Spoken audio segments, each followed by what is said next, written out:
Hey everyone, hope you're doing well. Welcome to another video. So obviously today I'll be giving my personal rankings of Super Sentai. This is mainly for me because I plan on going back to watching Turbo Ranger in a couple of weeks. I went back through Turbo Ranger and saw that I was actually about halfway through. So even for as boring as I find it, I might as well just get over and done with. I'll be ranking the Showa-Era of Sentai. When I watch shows, I like to start from the very beginning. I'm not someone who skips filler or skips specials or skips movies. Gorenger, I enjoyed it, but it was way too long, or more like it felt way too long. I enjoyed the cast, especially Shimei and Peggy. Peggy is the standout ranger for me. She has some of the best episodes. I believe it's the second to last episode. Some other episodes I remember are Sun Halo Mask versus Aka Ranger. I also enjoyed General Magman and Iron Temujin Mask.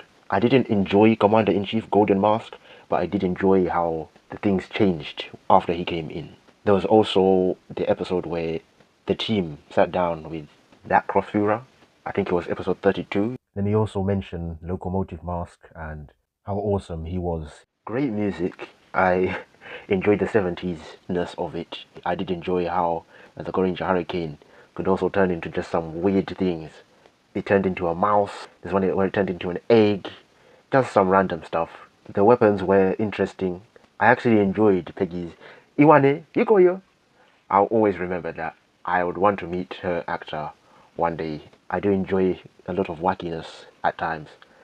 So for that, I'll put it in BT. And I'll always appreciate it for laying down the foundation of what Super Sentai is. JAKQ. I enjoyed about 2/3 of it, I'd say. I've seen one or two reviews that said when Banba Big One came in, the show dipped literally as soon as he came in. I personally don't agree. I do think it took about 3 to 5 episodes for me to see that. I enjoyed the characters. I personally remember Ryu Jack, but again, I've got to give it to the ladies. Karen stood out for me. I think the best episodes, just episodes 1 till about 18, and then there's also 1 or 2 more episodes I enjoyed. Don't get me wrong when I say this, but I enjoyed the alligator episode. Music was quite good, even though it kind of does suck that it was only 34 episodes. We kind of did need it after those 84 episodes and like 6 movies of Gorenger. The finale was definitely a step up from Gorenger with Iron Claw. I don't know what they were thinking to do with Shine. They kind of flopped at that. But all in all, I did enjoy it. I enjoyed it more than Gorenger. However, the latter part of the season wasn't as good as the first 18. The Gorenger versus JAKQ movie. Even though we only saw Peggy from Gorenger, I still don't mind it. I'm shocked at how good it was for how early the team up happened. So that will go above Gorenger in BT. Battle Fever J. With Battle Fever J, they were clearly finding their footing. Plenty of improvements. This is where we get the legendary Kenji Oba on screen. I think his episode with one of his old friends, that pops straight into my mind. General Header, great. Can we give a round of applause to Salome? Great character. I hope that if they do a Battle Fever J, however many years later, I would want to see her coming back, because there could always be the possibility that she's been alive under that rubble. And I do think that the way that they handled Battle Robo and the whole growing giant stuff, it was actually quite good. I do like the fact that they're just piloting massive versions of themselves. And they're saying, big brother, come, let's fight. I wouldn't say I have a favorite ranger here, but if I had to pick, I would say it would probably be Jin. I liked Shirashi's final episode. I liked that he was literally powering through everything just to protect that little girl. For a season that was there to find its footing, it was quite alright. But for me, it's not as memorable as a JAKQ or a Gorenger. Maybe I was fatigued, but anyway, these are all my opinions. You don't have to agree. I'm putting it in BT, above Gorenger, but below JAKQ. Denziman, ST. Sun Vulcan, DT. Sun Vulcan was a complete letdown. In the first about 4 or 5 episodes, it seemed like it was supposed to be better, but it just completely flopped. I took a huge break because of how boring it was. The best episode was when Misa became the White Rose Warrior. I think that's probably the only good episode.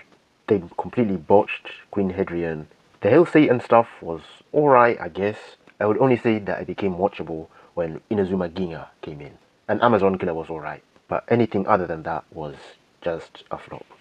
So those are my justifications for putting Sun Vulcan in DT. Boring, complete letdown of a sequel. Goggle 5, I have no problems with it, but it's only that it's quite forgettable for me.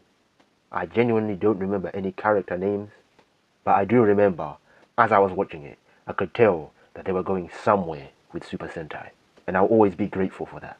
If I'm to actually try and remember something, I do remember liking Goggle Black. There was some plant monster, was it a cactus? I think his episodes were quite quite goofy as well, but I enjoyed them. The only main villain I can remember from Goggle 5 is that guy who had a weird smirk. I will try and watch a couple episodes again to try and jog my memory. I'll put it in DT, but I'll put it above Sun Vulcan. Right, so Dynaman was a pretty interesting one for me. I used to listen to the Super Sentai theme songs from about 2017. I'd just go on YouTube and waste all of my data just listening to all of the Super Sentai theme songs in order. And then, so what did I do? I would download it onto my phone. So I pretty much got from Gorenger up until Real Soldier, somewhere about there. That's all in my head. Name a theme song, I can sing it. After realizing that Goggle 5 and Dynaman essentially had the same themes in terms of good science versus bad science, I assumed it was going to be Goggle 5 all over again. But to my surprise, Dynaman was awesome. As I was getting further and further on in the season, I was surprised at myself at the fact that Dynaman was going to be that good. When I was listening to the Super Sentai theme songs, I always found that the Dynaman was just jarring. So my assumption was that the season sucked. But upon watching it, what a surprise. Prince Megiddo, oh my gosh. There's one standout episode where there's this little girl who loses her ball in the river or something like that. Fantastic. When Zenobia came in and had a plot to overthrow General Aton, absolute cinema. In my opinion, Dan was probably the best Red up until this point. I've got to give it to Dan, 100%. And Ryu's actor, he's great in this as well. He was great last season and he was great in this season. I'll put Dynaman in 80. Bioman.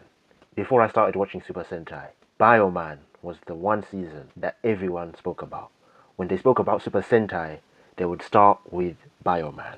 It could just be me with how I saw people talking about Super Sentai, but people spoke about Bioman as the first good season. I'll be honest, Bioman was good, but because of my perceived hype of the season, Bioman was a bit of a letdown. I didn't say that it was bad, but it did not meet how I saw the hype. The whole Dr. Man and Prince stuff, it did what it needed to do. I liked the big three quite a lot and the Beastnoids. And I loved the stuff that Monster and Zero did. My gosh. I think the whole situation with Yellow 4 and her completely disappearing off the face of the earth, they did what they could. And June was a great character. I loved her episode with her Olympic trainer. I don't remember, is it Ryuta and Shingo? They didn't really do much. Pink 5 and Red 1 were okay too. But yeah, again, for me, June takes the cake. And then even the subsequent episodes, I think it's another 4 or 5 episodes, that whole arc of her trying to come into the team, that was great. I did enjoy the stuff where people found out that Dr. Man was actually a human, and then now they're trying to overthrow him. I like that stuff. But I'll say it again, for me, the hype did not match what I saw. Silver and Balzion, the first like 2-3 episodes were interesting, and it was intense, but it kind of got a bit samey. But to stop rambling, let's just rank it. I'm putting Bioman in high B tier. I'm putting it below JAKQ. Changeman, same thing with Bioman. It didn't quite match how I saw the hype as being. So however I thought it was going to be was how I saw people talking about it. For me, it was definitely more solid than Bioman. But the finale, I think, just completely fell flat on its face. I love the theme song as well. I like the whole stuff with Cosma.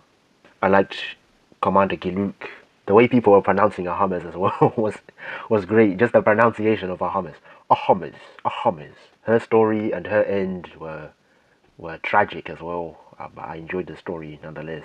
Gator was he was alright, I guess. Yoda is there. I guess. I'm sure more was supposed to be done with him. Because if I remember right, he was given some type of medicine to not pass out. But then they went nowhere with it. The same words I'll use for Ahames are the same words that I'll use for Buba and Shima. I enjoyed the story, quite tragic. Their homeworlds were conquered and they were forced to be part of the Gozma Star League. I enjoyed all of that, I really did. The twist with Commander, is it Ibiki or Ubuki or something like that? Yeah, that came from nowhere for me. I don't know if I missed any hints anywhere. I kind of do like how they also introduced a couple of aliens and they were helping them out. The Ranger team did blend well, but as characters, they were bland. Not to say that they were bad, but bland. I think it was Change Griffin. He was quite good. I think the standout episodes were the finale build-up ones. I think especially when Booba died. How tragic, how tragic, how tragic. I'd say Changeman below JAKQ, above Bioman. Flashman. Now this is the season that I believe the hype matched the show. Especially the build-up to the finale and the finale itself. The first maybe 10 to 15 episodes were alright, and then after that it kept going up and up and up and up. I know I didn't explain Denziman, I just put it in ST. It is ST because it's so fun. It was unexpected fun, but in terms of fantasticness and great story and basically all cylinders firing, it would have to go to Flashman. Less words for a great show. I'm putting it above Denziman. Maskman. So Maskman was another one that I saw quite a lot of online hype for. So essentially it was Bioman, Changeman, Flashman, Maskman and Liveman. The way I saw these being spoken about online was that this is where Super Sentai actually started. In terms of the story, it was good. Not great, not amazing. The action really stands out here. The suits are amazing. Akira, Blue Mask, his focus episode where he got a letter from a supposed secret lover. That episode was sweet. People did not review and hype up the X1 Mask episode properly. I think this is the first season where they actually do something with the commander properly. Commander Sugata. There was that one girl who played piano. That episode was quite good. There was the Great Five. That whole arc was quite good as well. There was an episode where Momoko and Haruka were thieves. The Haruka Ninja episode, that was actually good as well. So in terms of individual episodes, Maskman is great. But in terms of an overarching story, I didn't quite think that it matched the hype. Again, not saying that it's bad, but it did not match how I saw the hype.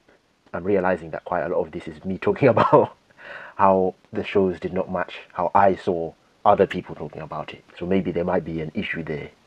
The twist they wanted to do with the villains, I thought it was going to be something grander than what it was. I think it did work. It was just fine. I'm putting this in high BT. Liveman partially matched the hype. I actually didn't know what to expect.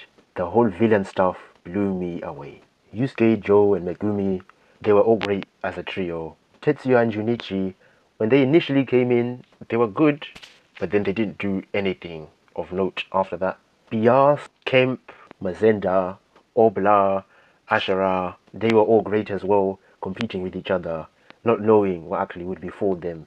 I like the episode where Mazenda was regretting taking away her humanity.